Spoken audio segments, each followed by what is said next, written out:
Hey, Leanna. Hey, good morning, Caleb. Hey, what do you call a bear without any teeth?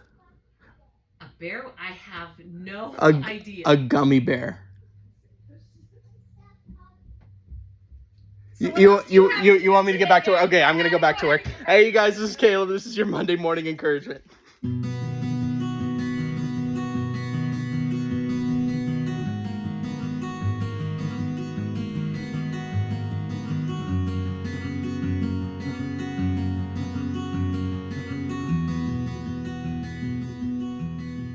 If you've been watching the news at all over the last couple of days, you know about this massive attack on the nation of Israel. The nation of Israel, which is a small country which is just trying to survive and trying to fight for its right to exist, is attacked by Hamas terrorists in a brutal attack, which is costing thousands of lives, and hundreds of people are being taken hostage, and hundreds of thousands of people are being drafted into military service, and nations are declaring war on each other. And it is just a brutal and terrifying time for that nation. And as we think about it, it's not just Israel that is in the midst of these conflicts, but we have lots of these happening. You've got conflict between Russia and Ukraine that's been going on for a year and a half now. You've got conflict between China and Taiwan that is just brewing and ready to explode at any moment. You've got civil wars in Ethiopia and Africa and different parts of that continent. And we sit here and we think, man, what is God doing in the midst of all of this? Especially with Israel, a nation that God calls his chosen people in the Old Testament. What is God doing? And what can we do in the midst of such pain and such conflict and such turmoil?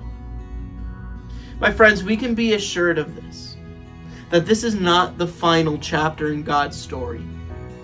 God's story is continuing, and in fact, it's promised to us in Revelation 21 that the nations will be redeemed, that this world will be redeemed, that the heavens and the earth will become one. Listen to this, Revelation 21. Then I saw a new heaven and a new earth, for the first heaven and the first earth had passed away, and there was no longer any sea. I saw the holy city, the new Jerusalem, coming down out of heaven from God, prepared as a bride, beautifully dressed for her husband. And I heard a loud voice from the throne saying, "Look, God's dwelling is now among the people, and he will dwell with them. They will be his people, and God himself will be with them and be their God. He will wipe every tear from their eyes. There will be no more death, no more mourning, or crying, or pain, for the old order of things has passed away." We can hold to the promise of Scripture, hold to the promise of Revelation, that this is not the final chapter in God's story, but there is redemption to be hoped for. There's redemption to be held. And friends, as we wait for that, in anticipation of that, what can we do now? Our call is to be on our knees in prayer. Be on our knees in prayer for those who are hurting, for those who are afflicted by this conflict, by the constant warring and fighting. And also be in prayer for those causing pain and causing war and causing conflict, that they might turn their hearts to the God of peace, that they might turn their hearts to the God of justice. My friends, my encouragement for you this week is be praying. Be praying for those affected by war, but also be praying for the perpetrators of war. Be praying for them.